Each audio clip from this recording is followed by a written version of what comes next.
ഇന്ന് ഞാനൊരു പുതിയ ഐറ്റം ഉണ്ടാക്കാനായിട്ട് പോവുകയാണേ. അപ്പോൾ അതിനായിട്ട് ഞാനൊരു 1/2 ലിറ്റർ പാലെടുത്തിട്ട് കാച്ചുവാണേ. വേറെ ഒന്നിനുമല്ല, ഫലൂദ ഐസ്ക്രീം ഉണ്ടാക്കാനായിട്ട് പോവുക. അപ്പം നമ്മളുടെ ഈ പാല് നന്നായിട്ട് തിളപ്പിക്കണം.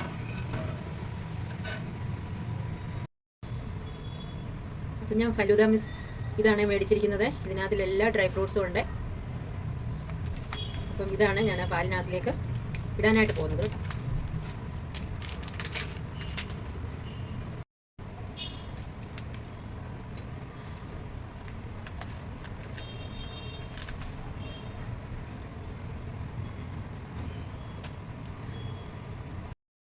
അപ്പോൾ ഇത് തുറന്നു കഴിഞ്ഞപ്പം ഇതിലേക്ക് ഇതും കൂടെ കിട്ടിയേ, ഇതിനിവിടെ സബ്ജ എന്ന് പറയും. ബാക്കി ഡ്രൈ ഫ്രൂട്ട്സ് എല്ലാം ഇതിനകത്തിലുണ്ട്. അപ്പം നമുക്ക് ഈ മിക്സ് അങ്ങോട്ട് ഇട്ട് കൊടുക്കാം.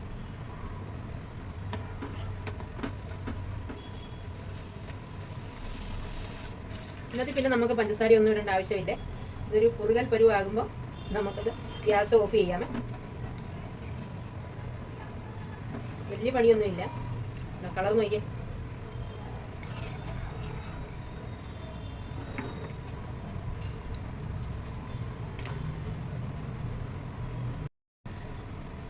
നമ്മളുടെ ഫലൂദയുടെ കളർ നോക്കിയേ, നല്ല പച്ചക്കളർ, തത്തമ്മ പച്ച ആയില്ലേ. അപ്പോൾ ആ സബ്ജയും കൂടെ നമുക്കതിലേക്ക് കട്ട് ചെയ്തിടാമേ. ഈ സബ്ജ ഉണ്ടല്ലോ, ഇതിങ്ങനെ വീർത്തിങ്ങനെ വരുവേ. നമുക്ക് ഇതങ്ങോട്ട് ഇട്ട് കൊടുക്കാം. കടുക് മാതിരി ഇരിക്കുന്നത്. അപ്പോൾ അത് ഇതിനകത്ത് കിടന്ന് തിളച്ച് നന്നായിട്ട് വരും. ഇതിനിയും നമ്മൾ കുറച്ചുകൂടെ കഴിയുമ്പോൾ ഇതങ്ങ് ഗ്യാസ് ഓഫ് ചെയ്യുമേ. ഗ്യാസ് ഓഫ് ചെയ്തതിന് ശേഷം നല്ലപോലെ വെളിയിലിരുന്ന് തണുത്തതിന് ശേഷം നമുക്കിത് ഫ്രിഡ്ജ് വെച്ച് തണുപ്പിച്ചതിന് ശേഷം മാത്രമാണ് ഉപയോഗിക്കേണ്ടത് കേട്ടോ. അല്ലെങ്കിൽ ഇങ്ങനെ അത് നമ്മൾ കഴിക്കുന്നതിന് ഒരു ടേസ്റ്റ് ഇല്ല. ഫ്രിഡ്ജ് വെച്ച് തണുത്തതിന് ശേഷം കുടിക്കുമ്പോഴാണ് അതിന് ടേസ്റ്റ് വരുന്നത് കേട്ടോ. ഇത് കണ്ടോ, ഫലൂദ കണ്ടോ, അണ്ടിപ്പരിപ്പൊക്കെ ഇതിനകത്തിലുണ്ട്. അതൊക്കെ ഡ്രൈ റോസ്റ്റ് ചെയ്തിട്ടിരിക്കുന്നത്. ഒന്നും ചെയ്യാനില്ല, പാല് മാത്രം തിളപ്പിച്ചിട്ട് ചെയ്താൽ മതി. അപ്പോൾ ഇതിപ്പം ഞാൻ ഗ്യാസ് ഓഫ് ചെയ്യുമ്പോൾ ഇതൊരുവിധം ആയി കഴിഞ്ഞിട്ടുണ്ട്. അപ്പം ഞാൻ ഗ്യാസ് ഓഫ് ചെയ്യും.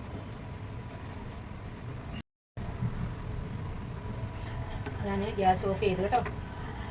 ഓഫ് ചെയ്തു. ഇത് നമ്മളുടെ സബ്ജ എന്ന് പറഞ്ഞ ഇത് തുളസിയുടെ അരിയാണ്.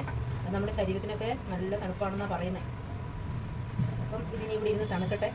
അത് കഴിഞ്ഞതിന് ശേഷം ഞാൻ ഇതിലേക്ക് ഒരു സാധനം ഇടുന്നുണ്ട് കേട്ടോ. അതാണ് ഇതിൻ്റെ ഹൈലൈറ്റ്. അപ്പോൾ ഇത് വെളിയിലിരുന്ന് തണുക്കട്ടെ. അതിനായിട്ട് ഞാൻ വെളിയിൽ ഇങ്ങനെ വെച്ചേക്കുക. അത് കഴിഞ്ഞതിന് ശേഷം നമുക്കത് തണുക്കാനായിട്ട് ഫ്രിഡ്ജിൽ വയ്ക്കാം. അപ്പോൾ നമ്മളുടെ ഫലൂദയുടെ ചൂടെല്ലാം പോയിട്ടുണ്ട് കേട്ടോ. അപ്പോൾ ഞാൻ ഇതിങ്ങനെ തന്നെ ഫ്രിഡ്ജിനകത്തിൽ വെച്ചിട്ട് തണുപ്പിക്കാനായിട്ട് പോവുകയാണ്. അപ്പം നന്നായിട്ട് തണുത്തതിന് ശേഷം നമുക്ക് വെളിയിലെടുക്കാം.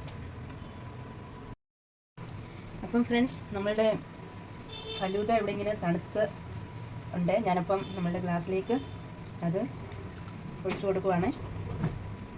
ഇനിയാണ് ഇതിനകത്തിലേക്ക് ഞാനൊരു സൂത്ര ഇടാൻ പോകുന്നത്.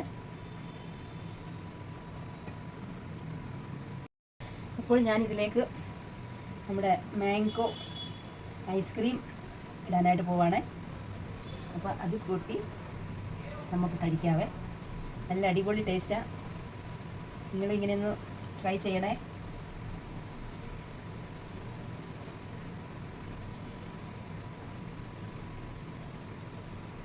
നമ്മളുടെ ഐസ്ക്രീമും ഫലൂദയും എല്ലാം കൂടെ ഒരു മിക്സാക്കി കഴിക്കാമേ. നല്ല ടേസ്റ്റാണ്. ഇങ്ങനെ എല്ലാവരും ഒന്ന് കഴിച്ച് നോക്കണം കേട്ടോ. Thank you. ബൈ.